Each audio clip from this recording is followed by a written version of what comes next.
Era, aseveró él, simplemente un viejo barco de pesca. Pasad de él, rió el propietario del yate mientras la considerable abertura destrozaba la embarcación del anciano marinero. No se prestó ayuda alguna, no se ofrecieron disculpas.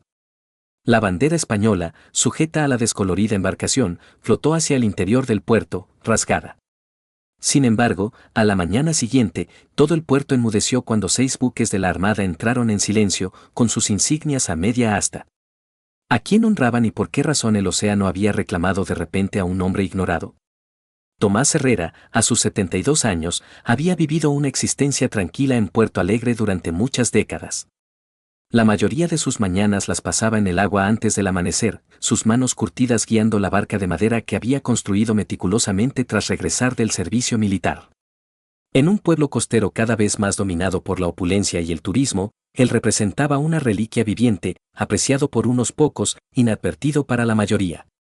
Su barca, hija de la libertad, no era especialmente llamativa en apariencia, su pintura había menguado bajo 4 décadas de exposición salina y rayos solares, y el armazón de madera revelaba su edad con cada crujido quejumbroso, pero era robusta, hecha por alguien que comprendía que la belleza a menudo reside bajo la superficie. Tomás la había ensamblado pieza por pieza a su regreso de aquella dura campaña en África, empleando el metódico trabajo para apaciguar los recuerdos que lo perseguían a casa desde el mar. Los lugareños apenas conocían su historial militar, Tomás no era propenso a hablar de tales asuntos. Solo sabían que había servido en la armada y que, en ocasiones, se despertaba con gritos en la oscuridad, sonidos que cruzaban el agua en las noches tranquilas cuando dormía en su barca. Aquel miércoles por la mañana en particular comenzó como todos los demás. Tomás había zarpado a las 5 de la madrugada, con la intención de revisar sus nazas y contemplar el amanecer desde su lugar predilecto cerca de la bocana del puerto. Acababa de amarrar sus cabos cuando percibió la profunda vibración de potentes motores. La vita dobló la curva del puerto semejando un reluciente macizo blanco, 600 toneladas de opulenta ingeniería italiana, surcando el agua con un aire de privilegio garantizado. A los mandos estaba Javier Rivas, un magnate tecnológico de 38 años que hacía poco había adquirido la finca más importante del pueblo a orillas del mar. Tomás lo reconoció por los periódicos locales, que habían elogiado su llegada como una bendición económica para la localidad con dificultades financieras. Tomás hizo señas con los brazos, indicando su posición. Elliot no dio señales de reducir la velocidad. Estoy amarrado aquí», gritó, ahogada su voz por el ruido de los motores del yate. En la cubierta superior, Rivas y sus acompañantes alzaban copas de cava, riéndose de alguna broma privada, ignorantes o indiferentes a la diminuta embarcación de madera en su rumbo. La lancha de la patrulla portuaria flotaba cerca, su oficial observando con inquietud pero sin intervenir. La colisión se produjo con un estruendo nauseabundo. La popa de la hija de la libertad se partió bajo la proa del yate, la madera sin poder competir con el acero y la fibra de vidrio. Tomás apenas logró saltar a salvo, golpeándose con fuerza contra el muelle mientras su barca, su obra, su refugio, se desintegraba bajo la embarcación más grande. La bandera española que había izado a diario durante 4 décadas se desgarró, cayendo al agua agitada, sus franjas rojigualdas confundiéndose con la espuma. Los motores finalmente cesaron, en la abrupta quietud, la voz irritada de Rivas resonó claramente sobre el agua, «Es simplemente un viejo barco de pesca. Pasad de él». Tomás se levantó sin prisa, sus artríticas articulaciones quejándose. Una multitud se había congregado a su alrededor, corredores matutinos, trabajadores del muelle, curiosos con sus teléfonos en alto. Ni una sola persona se movió para ofrecer ayuda. El oficial de seguridad del puerto se acercó con vacilación. «Señor Herrera. Tendré que rellenar un parte de incidente». Pero Tomás no le prestaba atención. Había avistado su bandera flotando a la deriva, hecha jirones y empapada. Cojeó por el muelle, persiguiéndola, hasta que pudo estirar el brazo con un hombro dolorido y recogerla del agua. Apretó la tela empapada contra su pecho, sosteniéndola con la misma delicadeza con la que habría sostenido a un compatriota caído. Sus ojos, cuando los alzó hacia los curiosos, no contenían ni furia ni reproche, solo una silenciosa dignidad que hizo que los observadores apartaran la mirada con incomodidad. «Bonita barca», gritó Rivas desde su cubierta, la burla cortando el ambiente matutino. «Quizás sea hora de una mejora, viejo amigo. Todo tiene su punto de obsolescencia». Tomás no pronunció respuesta alguna. Simplemente recogió la bandera empapada y se marchó, con la postura erguida a pesar de la molestia en sus articulaciones, su andar firme a pesar del temblor en sus manos. A sus espaldas, alguien rió entre dientes. Sonó la alerta de un teléfono mientras el primer video aparecía en internet bajo el titular, Anciano, barca vieja, un vejestorio. A mediodía, el puerto había vuelto a su estado habitual. Los restos destrozados de la hija de la libertad habían sido retirados, un objeto antiestético eliminado, un problema resuelto. La gente pasaba el video rápidamente, la mayoría deteniéndose solo lo suficiente para escribir, jajaja, antes de seguir con sus cosas. Nadie aludió a las lágrimas que habían brillado, sin caer, en los ojos de un anciano marinero. La residencia de Tomás estaba situada en un pequeño promontorio con vistas al puerto, una vivienda modesta adquirida con sus fondos de retiro de la Armada muchos años atrás, antes de que los precios inmobiliarios se dispararan más allá del alcance de los trabajadores corrientes. A través de su ventana principal, había observado la metamorfosis del pueblo de un enclave pesquero a un lugar de vacaciones, el cambio tan gradual e implacable como el flujo y reflujo del océano. Aquella noche, estaba sentado a la mesa de su cocina, un cofre de madera abierto frente a él. Dentro yacían los recuerdos de una vida dedicada al servicio, fotografías descoloridas de hombres jóvenes con expresiones solemnes, cartas de encomio amarilladas por el tiempo, placas de identificación que una vez descansaron contra su pecho durante vigilias nocturnas y travesías tempestuosas. En el fondo, meticulosamente doblada, descansaba otra bandera española, esta impoluta e inmaculada, que le fue entregada al retirarse del servicio activo. Su nieto Miguel, de visita desde la universidad, estaba en la entrada, observando. «¿Vas a denunciarlos, verdad, abuelo? Ese tipo destrozó tu barca. Debería pagar». Tomás negó con la cabeza lentamente, sus dedos trazando el escudo cosido en la enseña. «No me golpeó a mí», dijo en voz baja. «Solo golpeó algo que nunca le importó a nadie». Miguel frunció el ceño, la injusticia encendiéndose con más intensidad en su espíritu joven que en el experimentado de su abuelo. «Pero tú construiste esa barca. Significaba algo para ti». «Cierto», asintió Tomás, «para mí». Más tarde, después de que Miguel se hubiera retirado a dormir, Tomás abrió su viejo diario de a bordo. Durante 4 décadas, había documentado las condiciones meteorológicas, el estado del mar y la pesca del día. Ahora, escribió simplemente, primer día sin la hija de la libertad. Ninguna muestra de condolencia recibida. Aún así, todavía percibo la llamada del agua. Cerró el diario y encendió su pequeño televisor. El telediario local emitía un reportaje sobre el yate de Rivas, celebrándolo como la embarcación privada más grande que jamás hubiera atracado en el puerto de Puerto Alegre. No hubo ninguna referencia al incidente de la mañana. En Internet, el video había alcanzado una amplia difusión. La mayoría de los comentarios favorecían al propietario del yate, esa barca vieja era antiestética de todas formas. Esta gente mayor tiene que saber cuándo retirarse. ¿Por qué no adaptarse a los tiempos modernos y comprarse una embarcación moderna? El oficial del puerto había llamado esa tarde. Con tono profesionalmente distante mientras aclaraba, su embarcación no estaba equipada con dispositivos de detección por radar ni luces de navegación apropiadas. No cumplía la normativa vigente. Lamento informarle de que la aseguradora no cubrirá los daños. Tomás había escuchado sin hablar, luego le dio las gracias al hombre y colgó. No había considerado necesario decir que su barca estaba exenta bajo normativas anteriores o que nunca había suspendido una inspección de seguridad en 4 décadas. ¿De qué serviría? La hija de la libertad había desaparecido. El océano había reclamado lo que él le había tomado prestado temporalmente. Así era la vida. No obstante, mientras estaba en su porche aquella noche, contemplando las luces del puerto, el vacío le dolía como un miembro amputado. No era solo madera y tela lo que había perdido, eran las mañanas tranquilas observando a los delfines juguetear en la estela de su barca, las tardes serenas cuando el suave balanceo de la embarcación había calmado sus sueños agitados. Era el único lugar donde el conflicto no podía alcanzarlo, donde la cadencia del océano suplantaba los recuerdos de artillería y gritos. Desde su mirador, podía distinguir la Vita, iluminada como una metrópolis flotante, con melodías y algarabía flotando sobre el agua. La vida seguía sin interrupción, los ricos y despreocupados celebrando su prosperidad mientras un anciano se dolía en soledad. Tomás no envidiaba su felicidad, había presenciado suficiente angustia como para llenar varias existencias.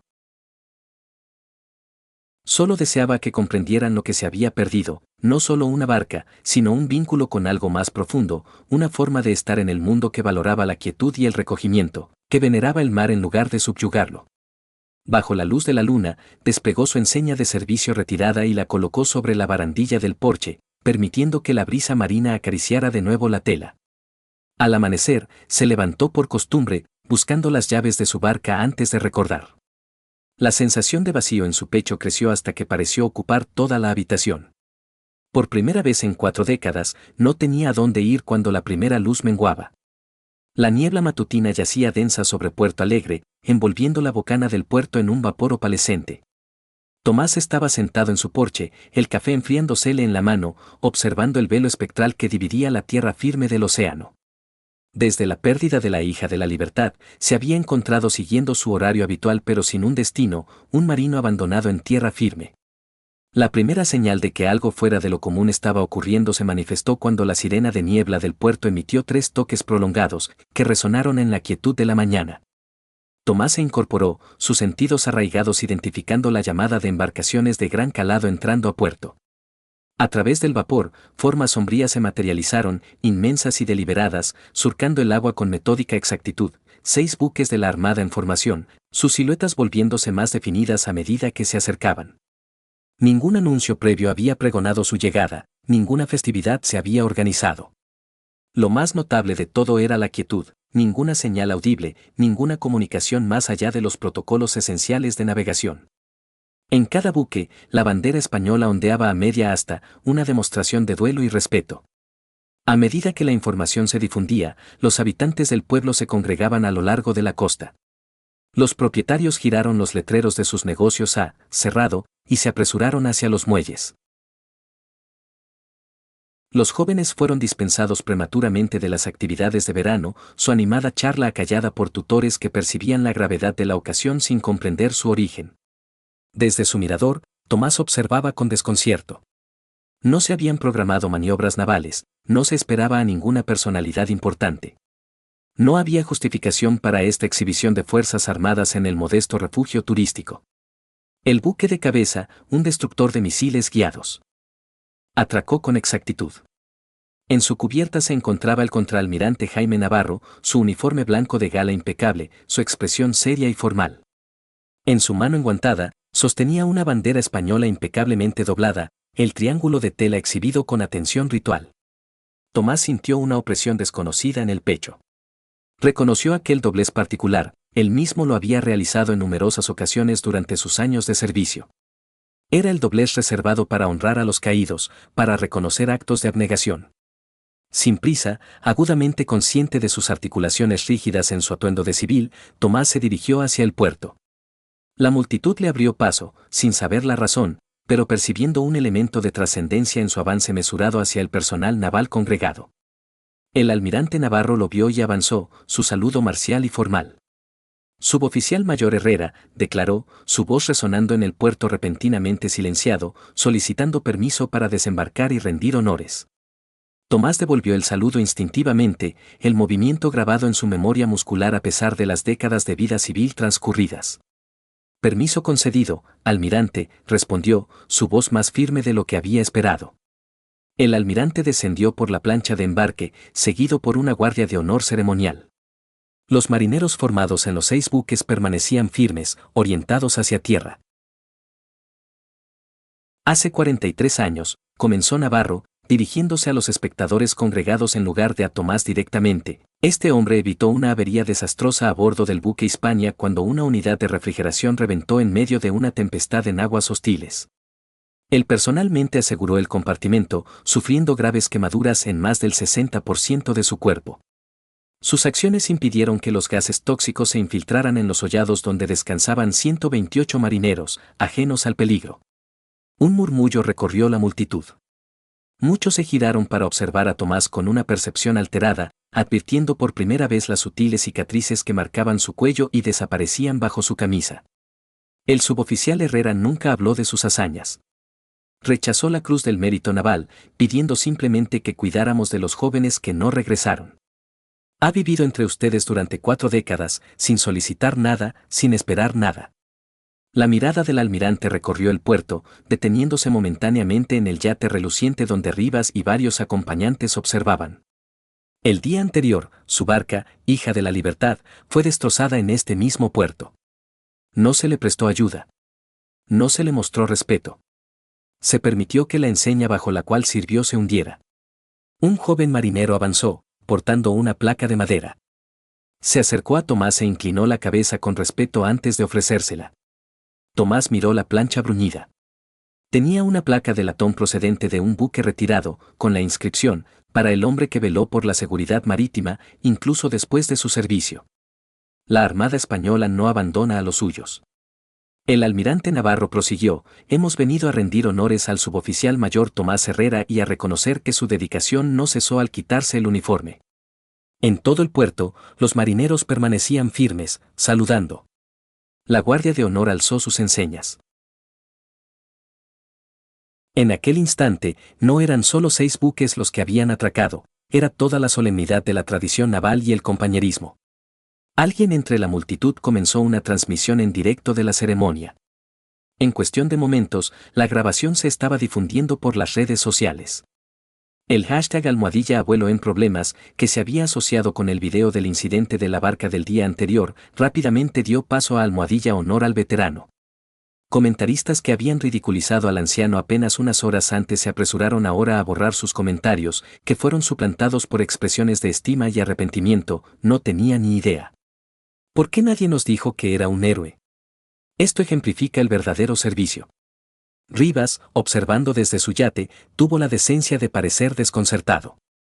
Sus acompañantes se habían callado. Sus copas de cava apartadas mientras la ceremonia avanzaba. Tras la presentación oficial, el almirante Navarro conversó en privado con Tomás. Nos enteramos del incidente por su nieto, Miguel. Se puso en contacto con la Asociación de Antiguos Alumnos de la Armada. ¿Por qué no nos contactó directamente, suboficial? Tomás se encogió de hombros de forma evasiva. No era asunto suyo, mi almirante. Era solo una barca. No, Herrera. Nunca fue solo una barca. Y usted nunca fue solo un marinero. El almirante contempló la extensión del agua. Ciertas deudas nunca se saldan del todo. Cuando la ceremonia llegaba a su fin y las multitudes comenzaban a dispersarse, ocurrió un suceso peculiar. Uno por uno, los residentes del pueblo se acercaron a Tomás, muchos por primera vez en años, y le ofrecieron sus manos, su gratitud, sus expresiones de pesar. El oficial del puerto le concedió licencias de pesca vitalicias. El propietario de la marina local le ofreció un amarre, gratuito, para cualquier embarcación que eligiera.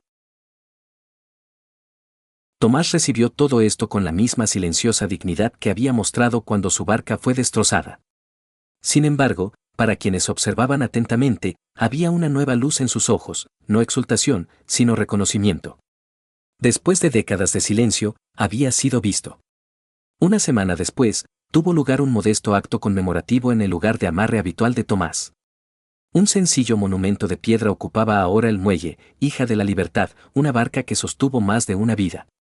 El ayuntamiento lo había aprobado por unanimidad, y varios concejales admitieron entre lágrimas que nunca habían conocido la verdadera historia del hombre reservado que había vivido entre ellos durante tantos años. El puerto se había transformado de maneras sutiles pero significativas. Donde antes los turistas pasaban junto a Tomás sin una mirada, ahora se detenían ante el monumento, leyendo la placa que detallaba sucintamente su historial militar. Los pescadores locales, que habían sido gradualmente relegados a la periferia por las embarcaciones de recreo, descubrieron que ahora se les trataba con renovado respeto. Lo más asombroso fue el cambio en los más jóvenes. Donde antes se habían distanciado del anciano pescador, considerado un vestigio intrascendente de una época pasada, ahora se reunían en los muelles después del colegio, deseosos de escuchar historias y aprender habilidades que ninguna aplicación digital podía enseñar. En esta tarde concreta, Tomás estaba sentado en un banco recién colocado, orientado hacia su antiguo amarre, mostrando cómo hacer nudos a un grupo de niños absortos. Sus dedos nudosos se movían con inesperada destreza, convirtiendo simples cabos en elaboradas configuraciones que habían anclado barcos a través de innumerables tempestades. Este en particular se conoce como haz de guía, aclaró, con tono suave. Ha protegido a los marineros desde antes de Colón. Una niña llamada Lilia, de unos 7 años, observaba con atención mientras él guiaba sus manos a través de los movimientos. ¿Está resentido con el hombre que le rompió la barca?, preguntó de repente, con la curiosidad directa que solo los niños poseen. Tomás hizo una pausa, sopesando la pregunta con la misma meticulosidad que había empleado para enseñarle el nudo. No, dijo al fin. Si no fuera por ellos, quizá nadie recordaría la existencia de esa barca. Los niños asimilaron esto con graves inclinaciones de cabeza, comprendiendo intuitivamente una sabiduría que muchos adultos no habían logrado percibir. Más tarde esa misma tarde, Tomás tuvo una visita inesperada. Javier Rivas estaba de pie, indeciso, al borde del muelle, sus gafas de sol de marca sobre la cabeza, visiblemente incómodo sin su séquito habitual. Señor Herrera, comenzó, y luego se detuvo, luchando visiblemente con circunstancias desacostumbradas. He venido a ofrecerle mis disculpas. Mi conducta fue indefendible. Tomás inclinó la cabeza pero permaneció en silencio, expectante. Rivas le tendió un sobre. Deseo rectificar esto. Aquí dentro hay un cheque en blanco. Lo que considere una compensación justa por su barca y por mis acciones. Simplemente diga la cantidad. Tomás miró el sobre pero no hizo ademán de cogerlo. El dinero no reconstruirá lo que se ha perdido, dijo en voz baja. Entonces dígame que será suficiente, respondió Rivas, y por primera vez, un sentimiento auténtico traspasó su estudiado encanto. Me he comportado como un completo idiota, y ahora estoy por todo internet como el tipo que destrozó la barca de un héroe. Solo dígame cómo enmendar esto. Tomás contempló al joven durante un largo instante. Hay un lugar en el espigón de Levante, dijo al cabo. Está orientado hacia el amanecer. Ponga un banco allí, uno bien hecho, duradero. Haga que le graben 3 palabras, siéntate. Recuerda. Agradece. Rivas parpadeó, esperando evidentemente una petición más considerable. ¿Eso es todo? ¿Solo un banco? A veces, comentó Tomás, mirando hacia el agua, lo que la gente más necesita es un lugar para detenerse y recordar lo que es importante. 2 días después, un maestro ebanista de Cantabria vino a instalar un banco de teca tallado a mano en el lugar exacto que Tomás había indicado. Las 3 palabras estaban incrustadas en bronce, destinadas a adquirir una pátina con el aire marino pero a no desaparecer nunca del todo. Rivas ayudó personalmente con la instalación, trabajando sin quejarse a pesar de las ampollas que aparecían en sus cuidadas manos. La noticia de la respuesta de Tomás a la proposición de Rivas circuló por el pueblo y más allá. La historia fue recogida por los informativos nacionales: veterano renuncia a fortuna, pide banco conmemorativo en su lugar. Los tertulianos debatieron si había sido excesivamente indulgente o profundamente sagaz. Las organizaciones de veteranos mencionaron su caso al debatir sobre el auténtico significado del servicio y la abnegación. El propio Tomás eludió la renovada atención. Persistió en su tranquila rutina diaria, ahora centrada en la enseñanza más que en la pesca. Sin la hija de la libertad, ya no podía suministrar pescado al comedor social local, como había hecho durante muchos años, pero descubrió que podía aportar algo de valor comparable: tiempo, paciencia y la sabiduría derivada de una existencia vivida en cercanía con la naturaleza. Un mes después del suceso, el almirante Navarro regresó, esta vez sin ceremonia, conduciendo un vehículo particular y vestido de paisano. Encontró a Tomás en su lugar habitual en el muelle. El ministro de Marina tiene una propuesta para usted, dijo Navarro después de que hubieran intercambiado saludos. Hay una iniciativa náutica juvenil, buscan expandirse, enseñando habilidades de marinería, navegación y responsabilidad medioambiental. Necesitan educadores que entiendan tanto el mar como a los jóvenes. Tomás arqueó una ceja. Soy un anciano, mi almirante, no de gran utilidad para nadie actualmente. Navarro rió entre dientes. Dígaselo a los jovencitos que lo seguían como patitos cuando llegué. El puesto es suyo si lo desea, a tiempo parcial, horario flexible, remuneración respetable. Antes de que Tomás pudiera responder, un revuelo en la bocana del puerto captó su atención. Una pequeña embarcación de madera estaba siendo remolcada, recién construida pero con una estética claramente tradicional. En su popa, brillaba pintura recién aplicada, hija de la libertad. Todo el pueblo parecía haberse congregado en los muelles. Miguel estaba al timón, sonriendo ampliamente. «Sorpresa, abuelo», gritó. «Todos colaboramos». El diseño está basado en tus planos originales, los encontré en tu cobertizo. La Asociación de Carpinteros de Rivera proporcionó los materiales y veteranos de 4 provincias distintas vinieron a ayudar con la construcción. Tomás se quedó sin palabras, su rostro curtido contraído por la emoción mientras la barca, tan sorprendentemente similar a su embarcación perdida, se acercaba al muelle. No es exactamente idéntica, admitió Miguel mientras amarraba los cabos. Incorporamos algunos elementos de seguridad modernos y el equipo de navegación está actualizado. Sin embargo, la esencia sigue siendo la misma. Puede que tus manos no la hayan construido, pero tu espíritu la concibió. Cuando Tomás puso un pie a bordo, sus pies recuperando el equilibrio en la cubierta suavemente oscilante con el sentido innato de una vida pasada en el mar, pasó la mano por la barandilla de madera pulida. En la proa, una nueva bandera española ondeaba vigorosamente al viento. Para un hombre que mantuvo la fe, dijo Miguel en voz baja, incluso cuando parecía que nadie observaba. Aquella tarde, mientras el sol poniente teñía el puerto con tonos dorados y rojizos, Tomás estaba sentado en el banco de Rivas, observando los barcos de pesca regresar con la faena del día. Una pareja joven se detuvo cerca, leyendo las 3 palabras grabadas en la madera. Su hijo preguntó por su significado. Significa, aclaró el padre, que debemos detenernos de vez en cuando y pensar en las personas que hicieron posibles nuestras vidas. Tomás sonrió levemente, su atención fija en la línea lejana donde el océano se unía con el cielo en una ininterrumpida fusión de azul. En un mundo en perpetuo avance, se había transformado en un recuerdo viviente para mirar atrás, no con nostalgia, sino con reverencia por los cimientos sobre los que se construye la era actual. Su nueva barca navegaría por las mismas aguas que su predecesora, perpetuando los mismos principios, compostura en medio de las tempestades, ayuda ofrecida de buen grado, valor silencioso cuando fuera necesario. No exigió retribución, simplemente recogió la enseña rasgada y se marchó. Sin embargo, a la mañana siguiente, el océano lo reclamó.